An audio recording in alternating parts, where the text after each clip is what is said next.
What is going on, everyone? My name is Echo of Team Ridemax, and we are here back with another video. So for today's video, guys, we're going to be featuring a very special build owned by a very special person, and that's none other than Miss Barbie Imperial.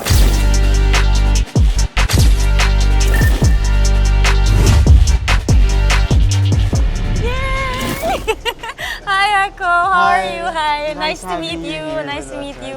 So I hope you're as excited as I am to super showcase excited. what we have in store for you. Okay. Let's show you Let's guys go. the vehicle. Let's start things off with what we have installed in your Wow. suspension. Oh my gosh. When I first saw this, grabe, sobrang ganda. And it feels taller pa. Yes, And I'm such a small girl. So when I go down the car, parang akala nila, ang laki nung nagda-drive. Dagdag presence talaga yung panibagong setup na to. Yeah. So for starters, what we have installed here is a set of Old Man Emu MT-64 suspension. It actually lifts up the car, improves the overall comfort, and makes the overall riding experience a lot more pleasant. That's why now pala, parang it's more comfortable Yes, to it's make a lot more turns, planted even na sa siya. mga humps, bumps. exactly. Oo.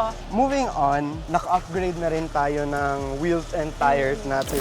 So what we have here are actually a set of 20-inch Meister S1 SUV wheels. Naka-upgrade na rin tayo ng lug nuts natin.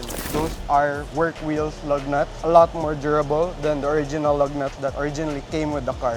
And wrapped around those wheels are a set of BFGoodrich KO3 All-Terrain tires. Pinalakihan natin yung overall diameter ng tire. Dagdag safety na rin yan and comfort. Kasi with the bigger tire, it's able to absorb a lot more bumps on the road with the all-terrain tires as well. It's perfect for everything talaga. Yes, this wheel will actually keep you on the road and keep you safe.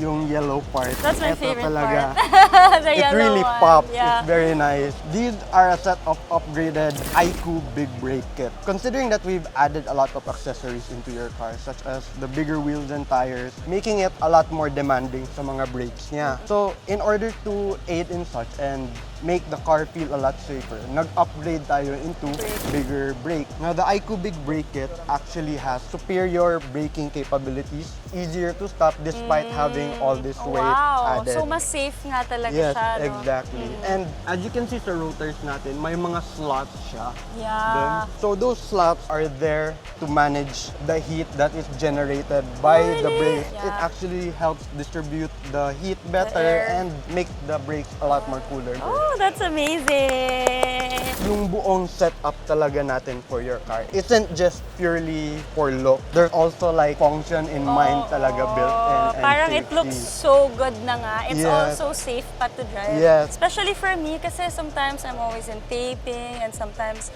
pag nagda-drive, late at night na. So it's important na hindi lang siya maangat. Now that you've seen the whole entire setup that we have here for you, ano ba yung masasabi mo with setup you have right now Well, for your first of all, nung una ko siyang nakita talaga, nagulat talaga ako. Nung stock pa lang siya, big car na talaga siya for Yes. me. And then when this one arrived, na nakasetup na ng sobrang ganda, it was taller pa than it was. So I was so happy kasi sometimes I drive alone and di ba minsan nakakatakot sa kalsada when you're a girl and you're driving, tapos ang liit ko pa. So siguro minsan feeling nila yung nagdadrive sa loob, big guy. Big So guy. parang walang masyadong nag-aangas sa akin sa kalsada. So I really feel safe and the brakes, Yes. amazing. Well, Thank you. I'm glad you have very nice feedback with regards sa build natin.